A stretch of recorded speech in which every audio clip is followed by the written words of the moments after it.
Halo semuanya, selamat wayah Kio ya dimanapun kalian berada. Kembali lagi bersama Mamang, dan di video kali ini kita bakal lanjutin manhwa para alter egoku adalah makhluk absolut. Kita masuk di part 20. Di awal video ini, sementara itu di ruang rapat eksekutif Power of Defiant terlihat sekelebat bayangan eksekutif utama yang menanyakan apakah semua perwakilan sudah berkumpul untuk rapatnya.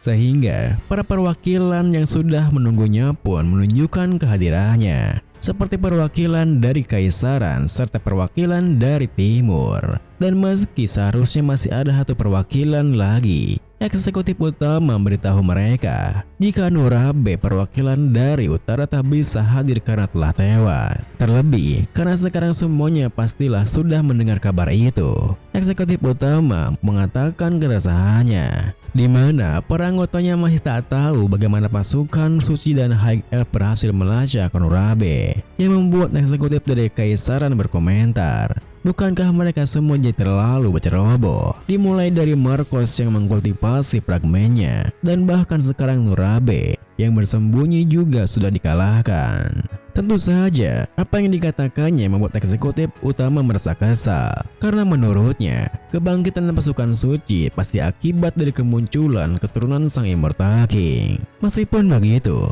eksekutif kekaisaran yang tak memedulikannya malah bertanya, tak bisakah mereka memanfaatkan keturunan baru Sang Immortal King itu?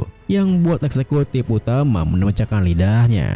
Bagaimana bisa eksekutif kekaisaran menyarankannya untuk bekerja sama dengan si palsu yang selama ini menyudutkan mereka? Meskipun begitu, tiba-tiba saja eksekutif utama menyeringai menunjukkan giginya, di mana ia rasa tawaran tersebut sangatlah menarik. Kita beralih pada Hans, yang nampaknya memikirkan cara bagaimana ia akan menghadapi pasukan suci yang agung. Karena mau sebanyak apapun penghalang yang dipasang, sedalam apapun ia bersembunyi di pegunungan, mereka masih berhasil melacak lokasinya. Dengan kata lain, sang saintis sepertinya melacak fragmennya untuk bisa menemukan lokasinya. Dan kalau begitu, yang harus Hans lakukan hanyalah menyembunyikan fragmennya ke dalam sumber ruang yang telah ia buat. Akan tetapi, hal itu tak semudah perkiraannya, karena fragmen tersebut tak bisa masuk ke dalam sumber ruang biasa. Meskipun begitu, sebagai seorang awakander, Hans bisa kembali ke bumi dengan fragmennya, yang buatnya akan terpikirkan sebuah cara. Bagaimana kalau ia membuat sumber ruang dalam tubuhnya sendiri dan membawa fragmennya dengan cara seperti itu? Yang dengan kata lain, Hans akan menyatu dengan fragmennya, dan untungnya cara yang digunakannya kali ini berhasil, yang membuat Hans bisa menyerap kekuatan fragmennya secara utuh, sembari menyembunyikan jejak energinya dengan sempurna. Kemudian, karena masalah besar yang sudah diselesaikan, yang tersisa bagi Hans hanyalah membereskan lab penelitiannya. Untuk itu, Hans pun memutuskan untuk membakarnya semuanya sampai jadi debu, lalu memulai rencananya, di mana ia akan melepaskan semua penghalangnya, agar energinya akan tersebar ke seluruh penjuru benua. Bahkan, Hans dengan sengaja keluar dengan menyebarkan energi miliknya, menantang pasukan kesatria suci untuk segera datang dan menemukan dirinya.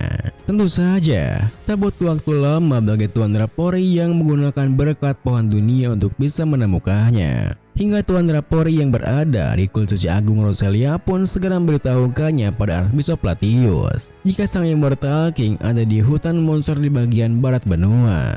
Mendengar hal itu, seketika itu juga Archbishop Latius pun memerintahkan bawahannya untuk segera memanggil semua paladin dan juga membawa Archbishop manapun yang sedang senggang. Namun, tepat setelah Archbishop Latius mengatakan itu, tiba-tiba saja seorang berjirah lenggap memasuki ruangannya sembari mengatakan, ia harus bilang kalau ia tersinggung. Apakah mereka tak berpikir memanggilnya untuk situasi hal sepenting ini? Dan karena ia sudah mendengar kabarnya, ia pun ingin bergabung dengan mereka. Ternyata, seorang itu adalah Kardinal Ray dari Kuil Agung Jeron, yang tentu mengejutkan Archbishop Latius, karena Kardinal Ray adalah tokoh paling terkenal di Kuil Agung Jeron. Hingga Archbishop Latius pun tak bisa menahan perasaan senangnya karena ekspedisi kali ini terdiri dari orang-orang terbaik di benua. Namun, saat Archbishop Platinus merasa senang akan hal itu, tiba-tiba saja Santas Riestar memberitahunya jika ia juga ingin ikut ekspedisinya. Hingga Archbishop Platinus yang tak bisa mengizinkannya pun dengan tegas menolaknya. Meski Cardinal Rey juga ikut, tetapi situasinya berbeda dengan Santas Riestar yang merupakan pilar dari pasukan Satria Suci dan harus tetap berada di kuil sucinya. Untuk itu, Archbishop Platinus pun menugaskan Heinrich untuk tetap tinggal di kuil sucinya melindungi sang saintes. Bahkan, Archbishop Platinus berbisik pada Heinrich kalau ada sesuatu yang terjadi selama pasukannya pergi, yang percayakan saintes kepadanya. Tentu saja, meski Heinrich segera mengiyakan penugasannya, apa yang dibisikkan Archbishop Platinus pun membuatnya terkejut. Hingga Heinrich pun tersenyum penuh keyakinan jika ia akan memastikan untuk menjaga saintes dan hanya saintes saja.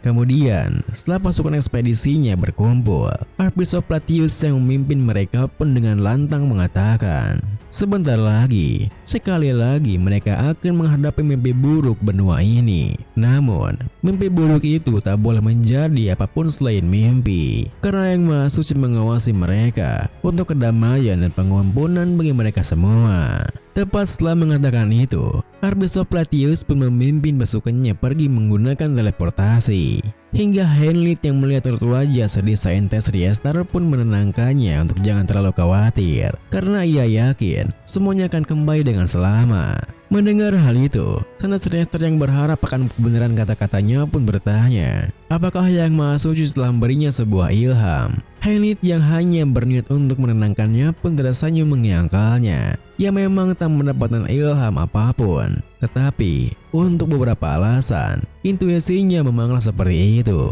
Sore harinya, seperti apa yang direncanakannya di awal, Hans pun tiba di depan kuil suci Agung Roselia yang buat Darkmananya dalam kondisi waspada terhadap sekelilingnya. Karena meskipun ia tak bisa melihatnya, Hans bisa merasakan penghalang suci di seluruh dinding kuilnya. Bahkan meski ia berhasil menerobos dengan kemampuannya, penghalang bagian dalamnya akan tetap sama menyusahkannya. Untuk itu, Hans pun berniat membocorkan lokasinya pada mereka untuk mengulur waktu dengan menembakkan Darkmananya ke langit layaknya kembang api. Tentu saja, Darkmana tersebut langsung disadari beberapa kesatria yang sedang berjaga. Akan tetapi, yang lebih menarik perhatian mereka adalah gerombolan undead yang tengah berusaha untuk masuk ke dalam kuilnya. Hingga seketika itu juga, para penjaga tersebut berteriak jika kuilnya telah diserang dan meminta semua orang untuk segera bergerak. Sementara itu, saat malam tiba di hutan monster bagian barat benua, pasukan ekspedisi Archbishop Platinus yang telah tiba di gua bekas persembunyian Hans setelah menyusuri seluruh area di mana kehadirannya terdeteksi, malah tak menemukan apapun, yang tentu membuat Tuan Rapori kebingungan bukan main. Tak mungkin ia salah, karena ia yakin inilah tempatnya, dan kalaupun targetnya sudah bergerak, pohon dunia pasti akan memberitahunya. Mendengar hal itu, Archbishop Platinus pun langsung tersadar jika targetnya itu tahu sedang dilacak dan langsung mengelabui mereka. Oleh karena itu, Archbishop Platinus yang panik pun segera memerintahkan semuanya untuk kembali ke kuil sekarang juga, karena saat ini mereka semua sedang terkena tipuannya. Tentu saja, apa yang diperintahkannya membuat Tuan Raskin dan Tuan Rapori terkejut. Meskipun begitu, situasi di kuil suci Agung Roselia sendiri sudah kacau balau tak karuan, di mana taman-taman indahnya dilap sejago merah dan mayat-mayat undead berserakan di mana-mana.